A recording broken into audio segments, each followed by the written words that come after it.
is Michael Schratter, and I'm the founder of Ride, Don't Hide. I'm bipolar. There we go.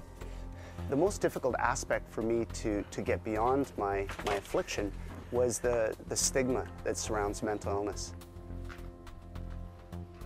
Ready for a bike ride? Ready, Jacob? Big hill, big hill. I felt and I internalized that it was something to be ashamed about. It was this sort of notion that perhaps I should lie as to why I had to drop out of the terms classes. I knew I could cycle long distances, and I thought that if I could do my little part in trying to dismantle the stigma, I would feel fulfilled. Ride, Don't Hide was a global endeavor in which I cycled for 16 months, the equatorial distance of 40,000 kilometers. People like Terry Fox and Rick Hansen were really inspirational to me. This message that you know, I might have a disability, but don't count me out. We know that roughly 1 in 5 Canadians is afflicted with a mental health challenge at any given time. So 1 in 5 implies about 400,000 Vancouverites. It implies about 7 million Canadians.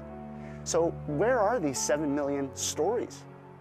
And so Ride, Don't Hide for me was about finding the courage and realizing the obligation for me and other people that are dealing with mental health challenges to come forth and say, it's okay.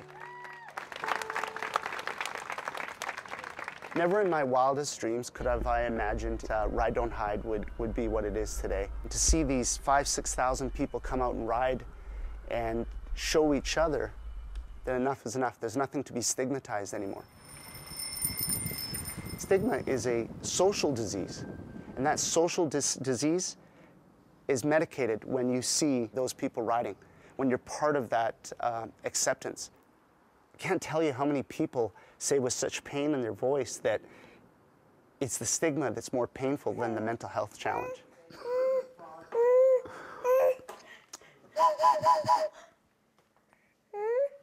Good blowing, Jacob. Oh. There's so many different people slobber on this. Oh, don't tell me that. I thought it was just Jacob. Oh, no. I have an obligation to try to paint a better world for today's youth. And that becomes particularly clear with my 2 baby sons. I really believe that 20 years from now, 30 years from now, they might be looking at an old man like me and saying, Dad, I don't even get it. Like, what stigma? It requires unbelievable patience on behalf of the partner, of the person that has a mental health challenge. Unbelievable patience. And Deborah has been beyond belief. Not just accepting of who I am, but allowing me to perhaps even flourish with who I am. And every once in a while when I'm smart and I'm wise, I remember that and I surprise her with some way of showing her how much I love her and some gesture that's over the top and unique to let her know that I'm grateful.